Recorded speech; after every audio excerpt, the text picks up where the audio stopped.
Hi ನಮಸ್ತೆ. ಇವತ್ತು ಸಿಂಪಲ್ಲಾಗಿ ಚಿಕನ್ ಪೆಪ್ಪರ್ ಡ್ರೈ ಮಾಡೋಣ. ಒಂದು ಪ್ಯಾನ್ಗೆ 2 ಟೇಬಲ್ ಸ್ಪೂನ್ ಆಗುವಷ್ಟು ಮೆಣಸು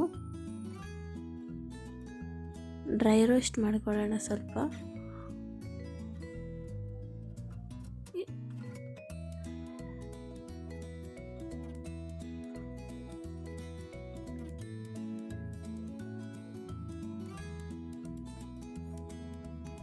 ಎರಡು ನಿಮಿಷ ಡ್ರೈ ರೋಸ್ಟ್ ಆದಮೇಲೆ ಅದನ್ನ ಮಿಕ್ಸರ್ ಜಾರ್ಗೆ ಟ್ರಾನ್ಸ್ಫರ್ ಮಾಡ್ಕೊಳ್ಳೋಣ.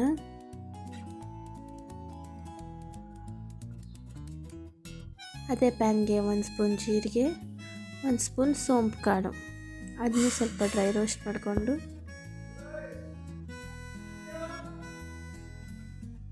ಎರಡು ಏಲಕ್ಕಿ ಹಾಕೊಳ್ಳೋಣ.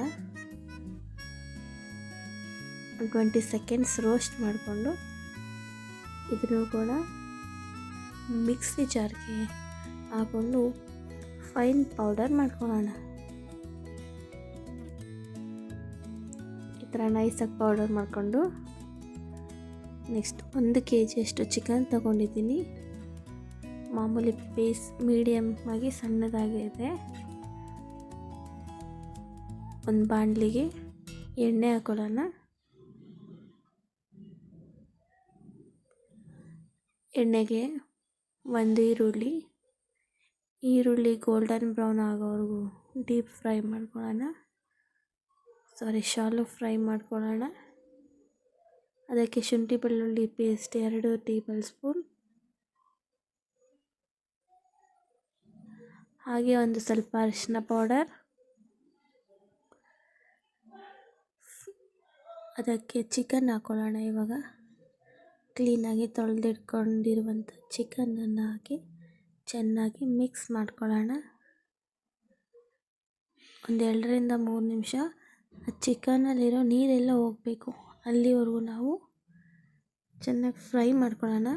ಒಂದು ಸ್ವಲ್ಪ ಉಪ್ಪು ಹಾಕೊಳ್ಳೋಣ. ಚಿಕನ್ ಬೇಯಬೇಕಂತಾಗ ಚಿಕನೆಲ್ಲ ಉಪ್ಪು ಹಿಡಿಬೇಕಲ್ವ, ಅದರಿಂದ ಉಪ್ಪು ಹಾಕೊಳ್ಳೋಣ. ಪೌಡ್ರ್ ಉಪ್ಪಾರ ಸರಿ, ಕಲ್ಲುಪ್ಪಾರ ಸರಿ, ಆ ಥರ ಹಾಕ್ಕೊಳ್ಳಿ. ಚೆನ್ನಾಗಿ ಫ್ರೈ ಆಗ್ತಾಯಿದೆ ಚಿಕನ್ ನೋಡಿ. ಅಲ್ಲಿ ಸೈಡಲ್ಲಿ ನೀರಿದೆಯಲ್ಲ, ಅದಕ್ಕೆ 1 ಸ್ಪೂನ್ ಸೋಯಾ ಸಾಸ್ ಹಾಕೊಳ್ಳೋಣ.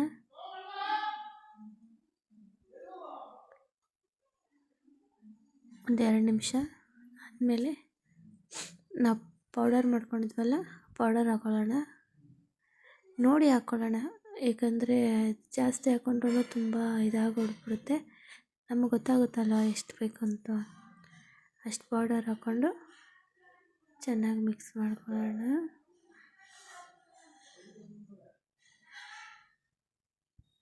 ನೋಡಿ ಎಷ್ಟು ಕಲರ್ಫುಲ್ಲಾಗಿ ಕಾಣಿಸ್ತಾ ಇದೆ. ಸ್ಮೆಲ್ ಮಾತ್ರ ತುಂಬ ಚೆನ್ನಾಗಿ ಬರ್ತಾಯಿದೆ. ಅದಕ್ಕೆ 1 ಸ್ಪೂನ್ ವೆನಿಗರ್ ಹಾಕ್ಕೊಳ್ಳೋಣ. ವೆನಿಗರ್ ಇಲ್ಲ ಅಂದರೆ ಲೆಮನ್ ಜ್ಯೂಸ್ ಬೇಕಾದ್ರೆ ಹಾಕ್ಕೊಳ್ಳಿ ನೀವು. ಸ್ವಲ್ಪ ಹೊತ್ತು ಫ್ರೈ ಆದಮೇಲೆ ಅದಕ್ಕೆ ಕೊತ್ತಂಬರಿ ಸೊಪ್ಪು ಹಾಕಿ ಗಾರ್ನಿಷ್ ಮಾಡಿದ್ರೆ ಸಿಂಪಲ್ ಪೆಪ್ಪರ್ ಡ್ರೈ ಎವರ್ ಸೂಪರಾಗಿರುತ್ತೆ. ಒಂದು ಸಲ ಟ್ರೈ ಮಾಡಿ. ನಮ್ಮ ವಿಡಿಯೋನ ಪ್ಲೀಸ್ ಚಾನಲ್ನ ಸಬ್ಸ್ಕ್ರೈಬ್ ಮಾಡಿ.